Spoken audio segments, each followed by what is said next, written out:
गवालपारा जिल्ला बर' थुनलाइ आफाद दुलाराय बर' फरायसा आफाद आरो बर' आइजो अनसाय आफादा 2022 मायथाइनि बर' बिजोंजों फरायनानै HSC आरो HS आनजादाव सेथि थाखोआव उथ्रिसारनाय फरायसा फरायसुलिफोरजों लोगोसे ZTVनि reality show DID little master season 5 नि देरहासारगिरि मुस्रि नबजित नार्जारिखौ बरायनायजों लोगोसे मान बावदों।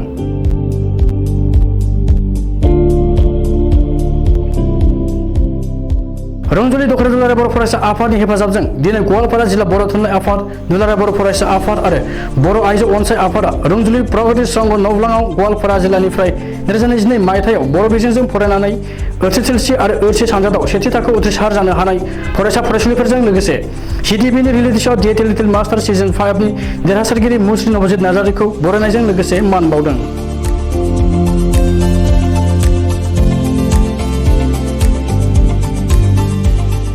फुंनि 9 रिंगायाव आफादारि फिरफिला बिर होनाय हाबाफारिजों जागायजेननाय बरायनाय हाबाफारियाव आलासि महरै बाहागो लायो फारियै दुलाराय बर' फरायसा आफादनि लोगो गाहाय नेहाथारि मुस्रि दिनेश ब्रह्म,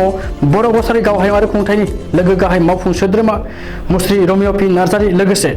बर' बिजोंजों फरायनानै समाज बिगियानगिरि बिमुं मोननो हानाय डक्टर रसन दैमारि बिथांमोनहा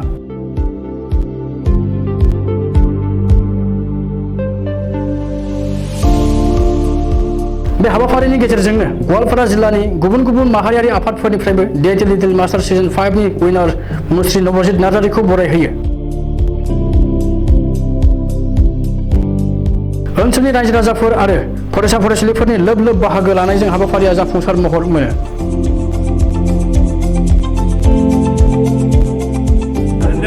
देरहानायनि बेलायाव माने सोर सोर नोंनि माबायाव बिहोमा दङ? रानीबाई बिबु माने डान्स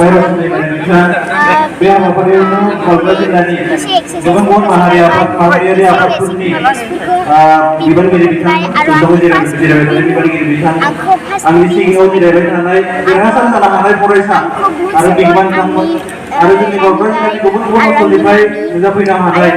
फोरोंगिरि बिगोमा बयनिसिमबो गिबि गिबियाव गवालपारा जिल्लानि फरायसा आफादनि जानानै नोंथांमोननिसिम आंनि खुलुमनाय आरो साबायखर बावनायखौ बावहरग्रोबाय।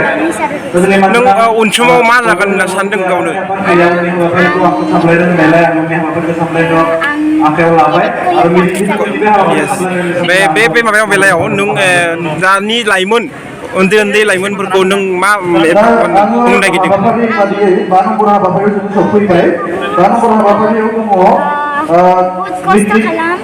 जोबथा मेट्रिक आनजाद गोजौ फरायसालिनि जोबथा जाखांनायनि मेट्रिक HSC आरो हायार सेकेन्डारि आनजादाव सेथि मासि मोननाय फरायसाफोरखौ बरायनाय आरो मान बावनाय